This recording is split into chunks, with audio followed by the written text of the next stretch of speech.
Hello, one and all. George here. And with this video, what I'd like to bring to you is part two of capital gains and the capital gains inclusion. But before I begin, my name is George Chiotis. I'm neither an accountant or a tax lawyer. I have previous experience in taxation, being a H&R Block tax instructor and a tax preparation person for various firms and H&R Block for the longest time. And over time, I acquired a specialty in expatriate taxation. With that out of the way, this video is mostly for entertainment and knowledge. Don't take my word for it. All of the views expressed here are my own, not my employer's. And hopefully it'll get you started in the right path of doing the right research, give you some resources, and get more knowledge on your own. Now, with that out of the way, let me give you a bit of context for the video that I am doing here. So my previous video, for the 37 people that did see it, with only 16 subscribers, interestingly enough, I spoke about how you could crystallize a capital gain without actually selling your asset, if that asset was real property. With that said, the context was also that I tried to dispel the rumor that somehow the government was instituting a flat $20,000 or $25,000 tax for people that wanted to depart Canada. And that kind of got me thinking. It got me thinking because the capital gain inclusion is one thing, but how do you tax someone more severely than otherwise normal if they decide to depart? That's quite interesting. Anywho, as a side note, let's take an average doctor or a healthcare professional or even a plumber, um, any individual, anyone except the ultra rich. And for one reason or another, they say to themselves, hey, Canada is a great place to live, but I don't want to live here anymore. I think I'm going to go somewhere where I'll be treated better. And they decide to pick up their belongings and go somewhere else, cut residential ties to Canada. Now, that is something that personally I would never recommend to anybody. There are people out there that have YouTube channels solely dedicated to uprooting people and putting them in another country that supposedly is better than Canada. And let me make it perfectly clear, without naming any individuals or pointing fingers or whatnot. That to me is a bit like, oh, my voice has gone pretty low. There's something wrong with my voice. Let me drink this magic potion. Wow, hey, my voice is gone. It's great. This is great. If you want a magic potion, it's $5,000. I would never recommend to anyone to leave Canada for any reason. We are a great country. We have a transparent taxation system. We have a transparent judicial system.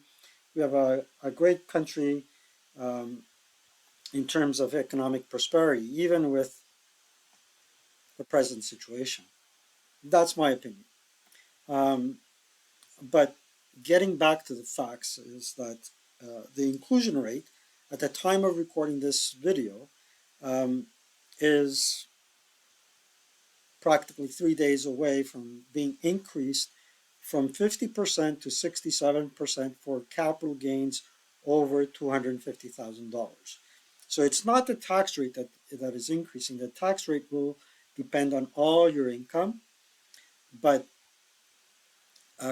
if you score on windfall in in in capital gains in the stock market, and your windfall is larger than $250,000, then your inclusion rate will be 67% as opposed to 50. Meaning, if you uh, if you make, let's say, $100,000 in profit, then instead of including 50,000, half of 100 is 50,000 into your income to be taxed at your marginal tax rate, you'll be including 67,000. Now, how that would affect someone that is decided to depart Canada. Um, Remember that we said that there is no fixed amount of tax that is charged to you for leaving Canada. So that is totally false, and to date, there is no flat tax that has been imposed on anybody that would decide to depart Canada. However, in the example that I am about to show you, is that people that are uh, in a modest wealth situation or a slightly higher than modest high situation, if they do decide to depart Canada for good, meaning that they uh, pick up their household belongings, all their social ties are severed, or their financial ties are severed, and decide to go somewhere else in the world, they're they're now called emigrants, meaning they're departing Canada and they're giving up all residential ties. They will be subject to a deemed departure tax. I'll explain to you what that means. Now, I don't want you to believe me. I want you to do your own research, and I'm going to point you in the right direction in just a second.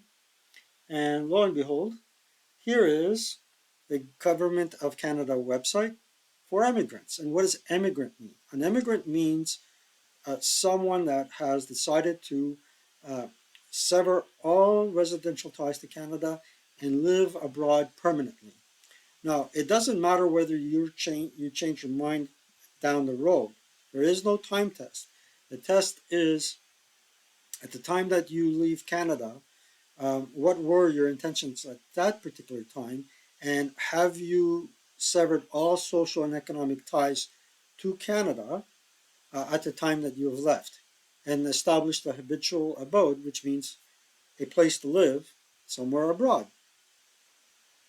And in that case, if you have a modest to a slightly higher than modest wealth, you could end up being subject to a departure tax. And if that departure tax is greater than $250,000, your inclusion rate on these deemed dispositions will be at 67% as opposed to 50%. So there is no um, lump sum amount that you're paying. It'll be subject to um, your regular marginal tax rate or effective tax rate, if you may. But just the same, there will be a deemed disposition, which means your assets have been deemed to be disposed, whether that is your principal residence, although your principal residence is not subject to any tax. Your secondary residence, and lo and behold, for a non-resident, there is no principal residence uh, exemption for a non-resident. So more about that later. And your portfolio. Now, um, sorry there, I had to cut the video. And we were talking about principal residence, and I saw at least one interview with Miss Freeland shortly after she announced that she was going ahead with this measure. It was interesting to note that she started and took the initiative of pointing out that the principal residence is still exempt. We all took that for granted. I had no idea why she would bring it up. And the interview was with Vasi Capellos, and she said, "Well, you're bringing this up. I know why you're bringing this up." And she kind of tied it in because it was completely out of left field. She tied it in the sense that um, we all know that the major concern of Canadians from the East Coast to the West Coast is what am I going to do with the cottage? For people that are going to be staying in Canada, they have the option to select one of the two residents as a principal um, residence. So it's one of the two, whichever is more advantageous to you. But keep in mind that once you select one over the other one will be subject to tax. So with that said, how does departure tax work? Well, essentially, how departure tax works is that if you decide to, and I'm going to do an example, but I'm going to do an example with the professional grade product that I work on called Dr. Tax or DT Max T1. So essentially, going back to the departure tax, essentially, let's say, for the sake of our example, I've decided to leave Canada permanently on September 1st, 2024. Um, I got a new job opportunity in the United States. I have a green card. I'm working on getting a U.S. citizenship, and it's not worth it staying in Canada with my background, my educational and work experience, and being taxed at a marginal tax rate of 52%. I want to go to the United States and get taxed at 30%. Therefore, I'm selling my home, or actually, I decided to keep my home. Let's say I decided to keep my principal residence. Um, and I also decided to keep my portfolio of shares because at this point I still wanted to grow. I'm getting a good amount of dividends. I'm simply going to transfer them from um, a Canadian firm to a U.S. brokerage once I establish my home and settle down in Florida. All fine and dandy. Well, on September 1st of 2024, the moment you decide to move to the United States, board that airplane, or cross that border, you'll be subject to a deemed disposition, which again is you're assumed to have sold your property that is taxable. Here's just a short list of them, which is shares, jewelry, paintings, collections at their fair market value on September 1st, 2024. Now, does that mean you'll have to pay tax right away? No. Essentially, what you can do is uh, calculate the amount of tax payable, give the CRA a security that and elect to pay the tax when you actually sell the um, the asset. Now, how much do you have to give as a security to the CRA? Um, Usually, you would have to talk to an accountant about that and come to an agreement, to a plausible agreement with the CRA. And once um, you've settled everything, there's also a clearance certificate that you have to do. In addition to that, if you emigrate, there's an additional form to fill out called the T1161, whereby you have to list all your Canadian and foreign assets held and their fair market value and the date of departure if that value of those assets was greater than $25,000. Oh, that's a mouthful, isn't it? Let's see how I would do that if I was an accountant. Let's see. So file, start a new return. This is a professional grade software, and you can certainly do it in UFile as well. Um, I am not going to do it in UFile because I do want to show off our professional product. It's almost the same as UFAL, except that this does more combinations and permutations of different tax situations. It's a little bit more versatile and more powerful than UFAL. UFAL is meant for the individual, whereas this program is meant for an accountant. So I have a new client, and we're going to have a fictitious person. I always have a numbering convention for my clients. It's a good thing to do.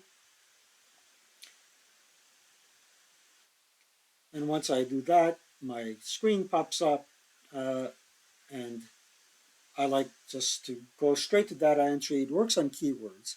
I've used 3 or 4 different uh, tax softwares out there, and one way or another, they're all kind of either jump code or keyword based. Um, we work with really raw data. It's the fastest way of entering um, information into the computer software, and once you enter all the right information, it compiles the information and renders a tax return. It's almost like magic. So let's do a tax return for Mr. Little. Oh, why not? And then Stuart Little. There we go. Stuart Little. He's a family head, meaning he is the principal bread earner of that family unit. It can be a male or female, it doesn't matter. Um, but he's single, and we'll put in a fictitious social insurance number. And his birth will be sometime in 1995, let's say. 14th of August, 1995. Ooh, better make sure that that date is correct. I'm doing an example in 2023, but that's all fine and dandy. I'm going to show you a very simplified example. Okay, status will be single. Didn't find the right soulmate.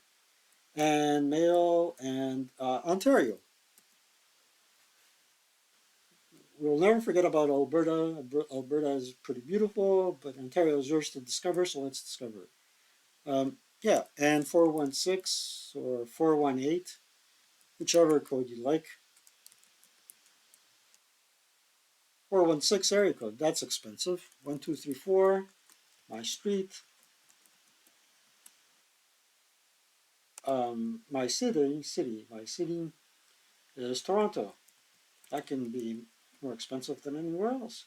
And Ontario again. M for T, 4 T4. Again, this is completely fictitious, okay?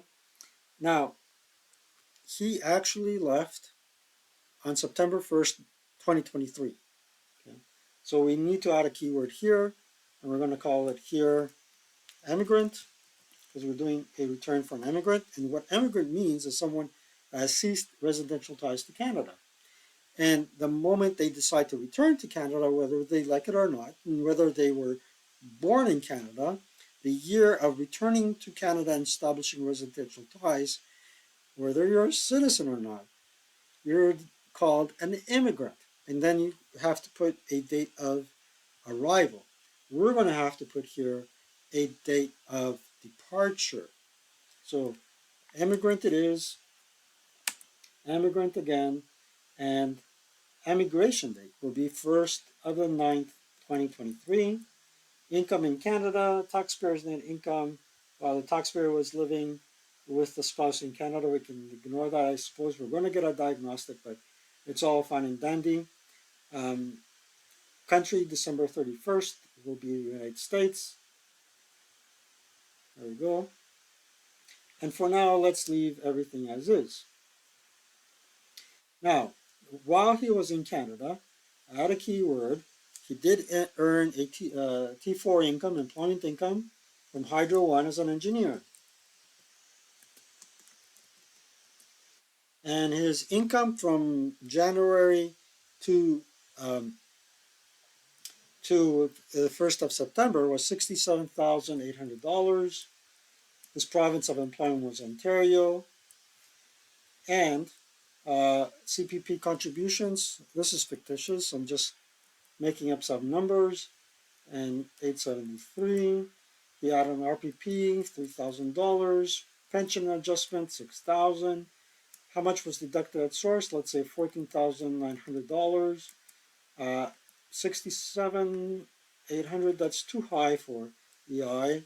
The program lets me know, so I'll change it to 61,500, which was the threshold. CPP 67,800.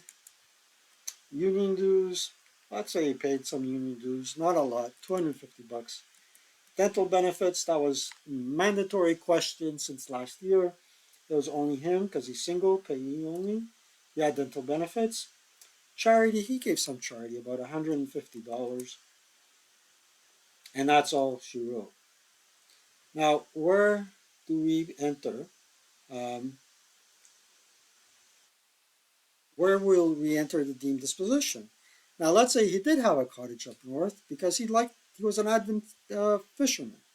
Okay, he didn't have a family, but he had a little cottage up north, a little cabin next to a lake, and he went fishing for walleye and pike. I hate pike. That's just between you and I. I hate pike. I love walleye. Anyway, and big mouth glasses is even better. Anyway, um, election 217 is only uh, if you have as a non-resident, you have certain types of income, pension income and whatnot. So that ain't the case. But we had this discussion about the departure tax and all that, and of course, when my client, Mr. Stuart Little, found out about that he would have to owe money, of course, he asked me to defer that tax until such time as he sells the actual item. So um, we'll say yes. Other income, other deductions, we'll figure that out soon. Elected tax, elected federal tax, we'll figure that one out. For now, we're just going to plug in a dollar here and there so we can proceed. These $1 bills are all plugs. We'll actually figure out what we're going to do. All right, so what I'd like to do here is actually making a principal residence election, T2017.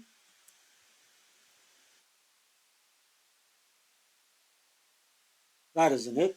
We'll figure it out. Let's go to capital gains. Add keyword capital gain. And personal use property, real property, okay.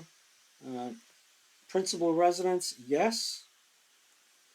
And here is condo in Toronto. And this is actually a building, purely a building, no land, in the province of Ontario.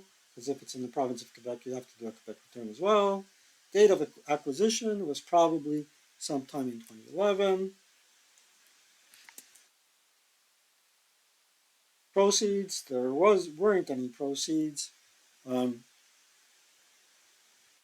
because he actually kept it. Now, if you keep your principal residence in Canada, um, that can be a tie to Canada, so you have to be careful. So in that case, you can put it up for rent, long-term rent, long-term lease. So let's say he bought it at, let's say the actual fair market value was $880,000, and he actually bought it for $510,000, or approximately, and there were expenses. There were not expenses because he hasn't actually sold anything. Flipping property, no. Principal residence, yes. Designation, yes.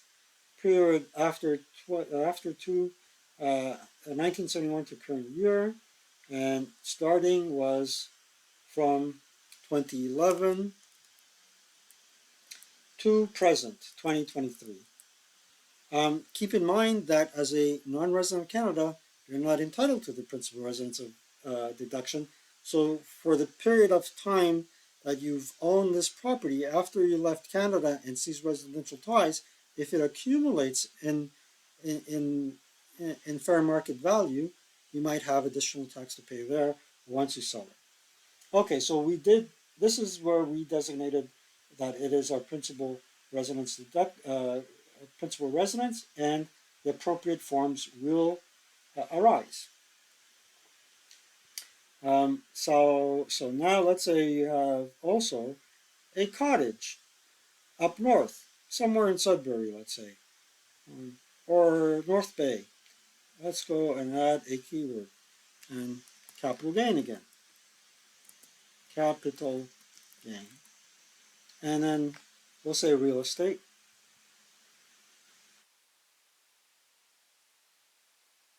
And you have to list the building and the land separately.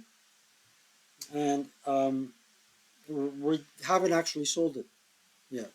All right, so here will be cabin up north, somewhere in Sudbury. And the type is building, Ontario. Date of disposition, we're going to put the 1st of the 9th. Number of days retention, we can skip that. Date of acquisition was probably in 2012. 01, oops, 00001, 01, 2012. And proceeds, it's what it's worth now. You had it professionally evaluated at $420,000. And the ACB was about 288,000. So again, we didn't actually sell it. So there are not any expenses. There's no flipping. No, but it's not your principal residence. And deemed disposed, I'll answer yes. And list the property on the T2061A. Suppose you could say yes. Here.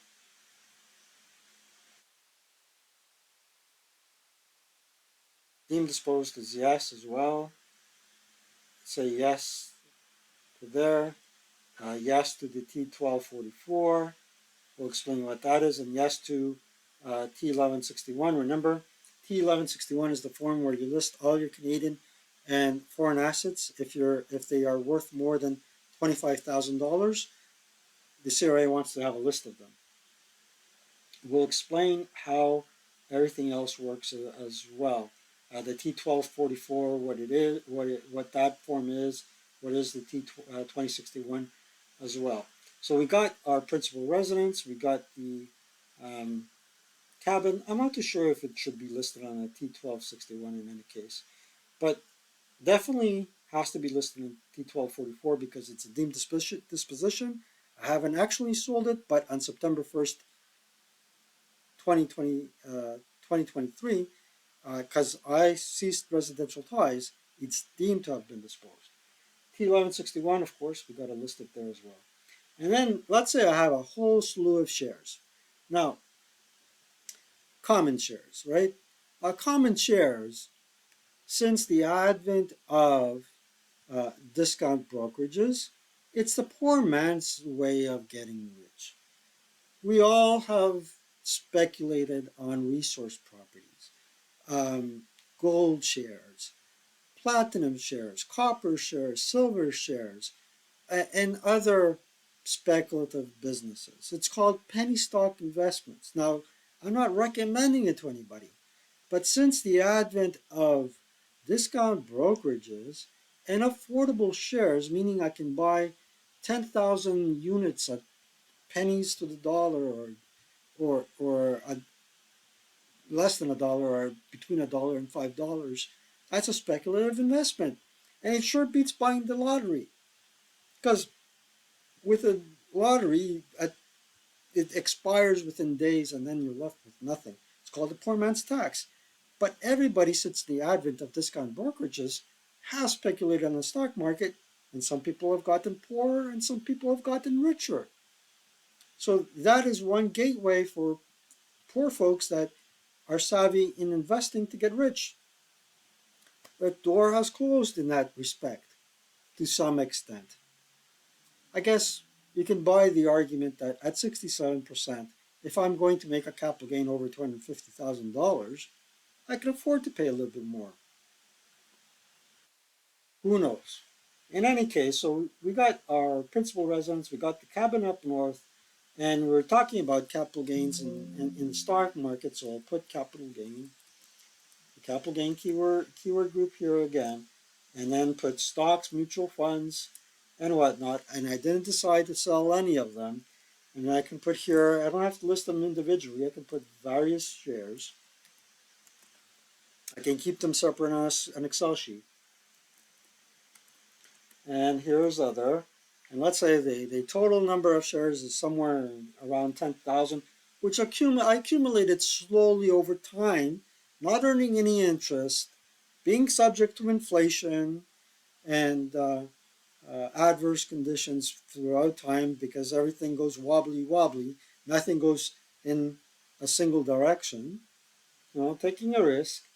I accumulated 10,000 shares, and the starting cost was, we'll figure it out. That was date of disposition 1/09. It's all deemed to be disposed. And in certain cases, you might have to list them in an itemized fashion. But usually, what I do is I compile a nice Excel sheet and document it there. And if the CRA asks me for the additional information, look, here it is, and everything tallies up. Now, when were these? You can put just the earliest date of the earliest investment there. So let's put 05/05/2012. This is when I started investing my funds. Let's say the net worth now is $980,000, and I had started off with $120,000.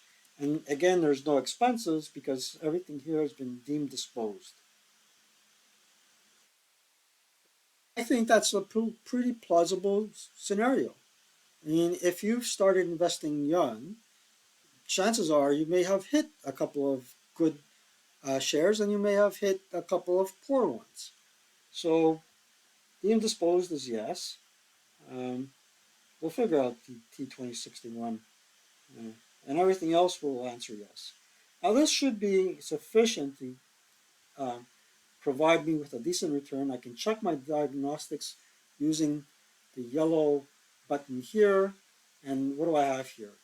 Ooh, for the address, I gotta put in the identify where the address of that place is. So it's Suite 8888, no, King Street West. King Street. Oh, wait a second. Let's put the address as well. 7889 King Street West. This is all fictitious. And so are the numbers. Toronto, Ontario, postal code M5T. Should be the same as my M4T. There it is. M4T4T4. Okay. What else do I got? Let's save it and let's see what else we got here.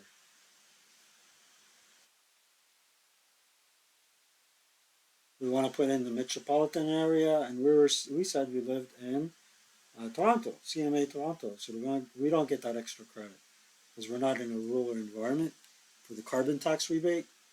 Missing data, keyword income, don't worry about that.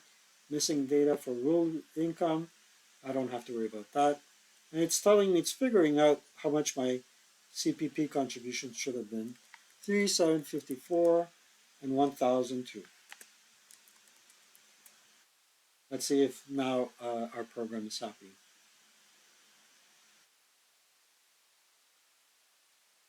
Need date of disposition. It's pretty accurate. 019. Okay. And I think I can ignore the rest. Oh no, I need the date of acquisition. You know? Okay, we'll do it. 01/01/2011. Okay.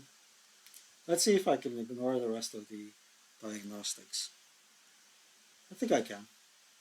All right, let's see if I did this return correctly. Recalculate the return.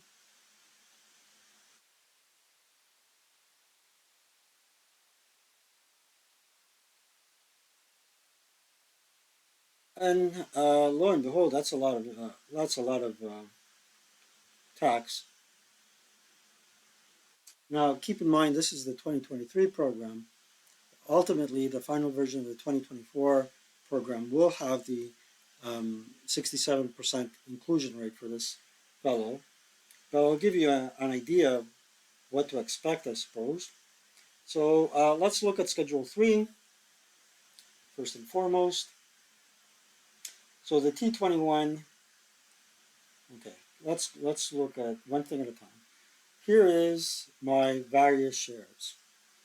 Here's my cabin property. So T2091 is my principal residence exemption, and T2061 is election by an immigrant to report deemed dispositions of property resulting in the gains or loss. And that's real property. So this should be true for my cabin only. Well, let's leave it as is for now. All right, so here we got back to capital gains. Here we got our various shares and our cabin up north. And now, lo and behold, we are subject to 67% inclusion. Whereas if we had left Canada earlier, we would have been subject to a 50% inclusion. Um, all right, so here's a cabin, and here is the fact that I am designating my condo in Toronto as my principal residence. We require Form T2091. It already produced Form T2091 to exclude it for the years we occupied it. There's no flipping. And let's go to the capital gain um, deferral. So we listed all our properties on T1161 because they were worth more than, more than $25,000. Here they are, various shares, all Canadian, cabin, and condo in Toronto. Pretty easy. Election under 2220 sub 4.5 of the Income Tax Act to defer the payment. And we're saying it's $1. Other income is $1. Other income relating to the deemed disposition should be zero. Is that true? Taxable income, amount of taxable capital gains on emigration from Canada is nothing. Other income should be actually zero, because there isn't any other income that's subject to, and other deductions as well would be zero. Let's go to tools, recalculate.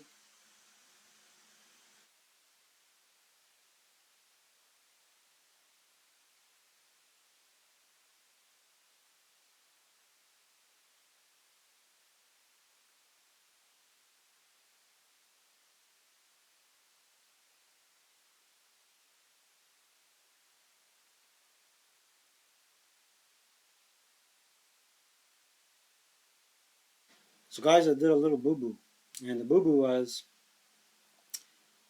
see through magic, the capital gains, the taxable capital gains for the immigration from Canada was not appearing, and in my data entry, um, the real estate for the cabin up north should have been reported to T on the T2061A.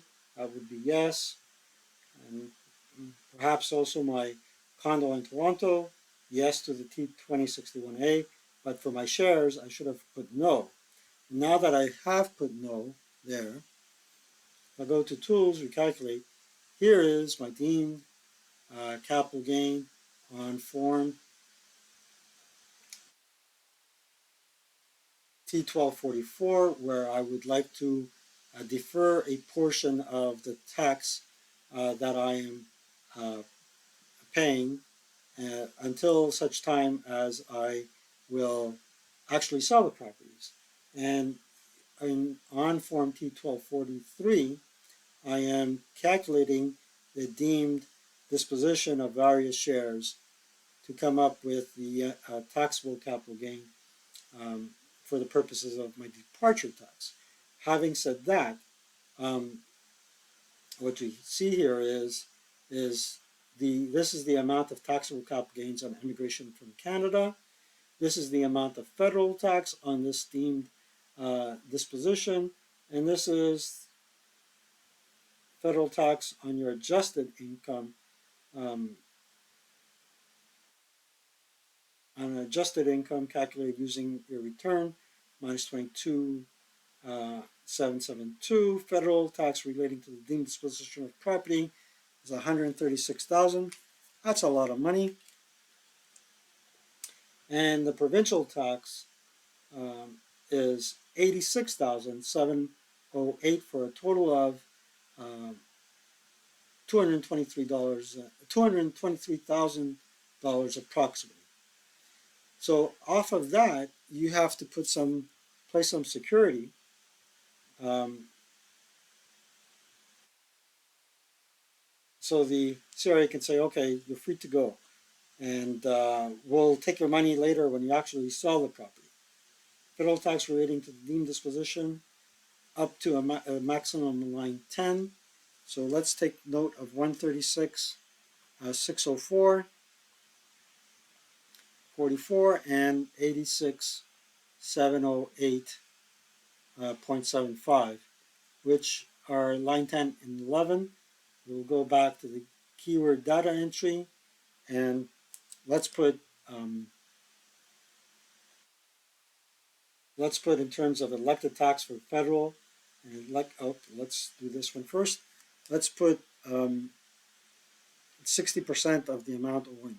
Let's say the CRA agreed to that amount as a security.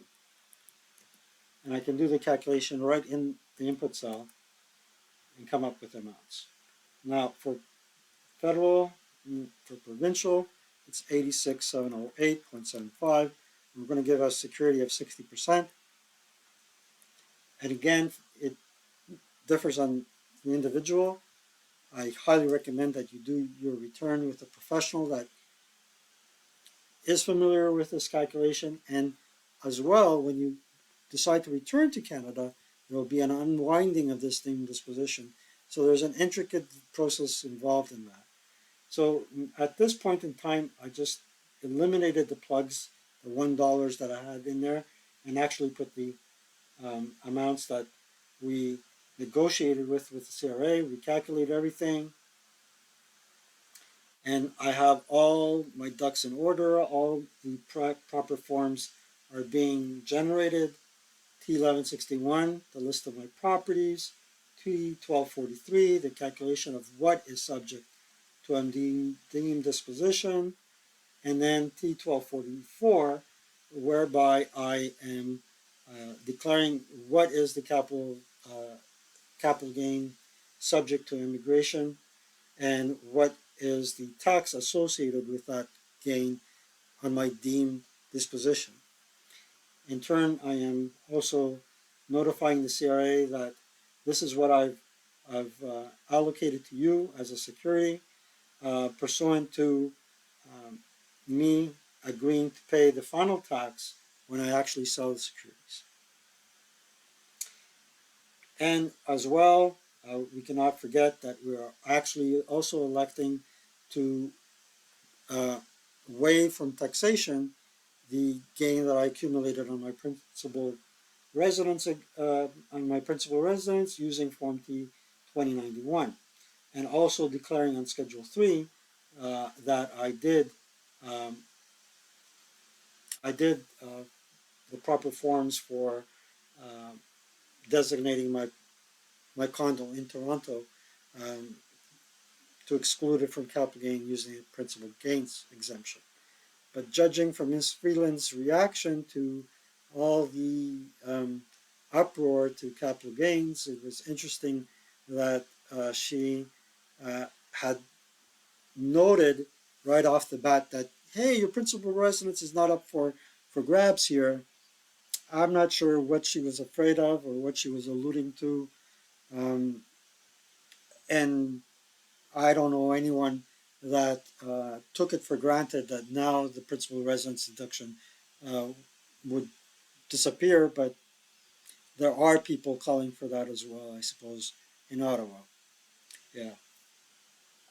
Uh, the background that I created here um, using Copilot, which is Microsoft version of um, of AI. We got the notorious bull for upswings in the market, and the notorious bear, which is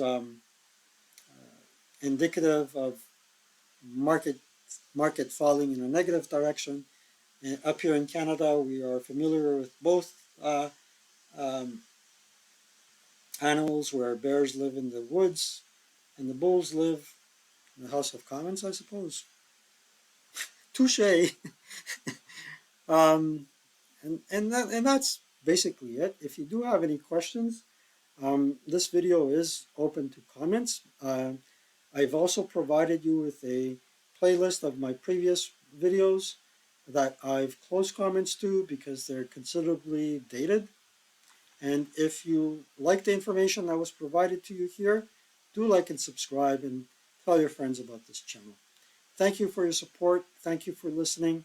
Take care.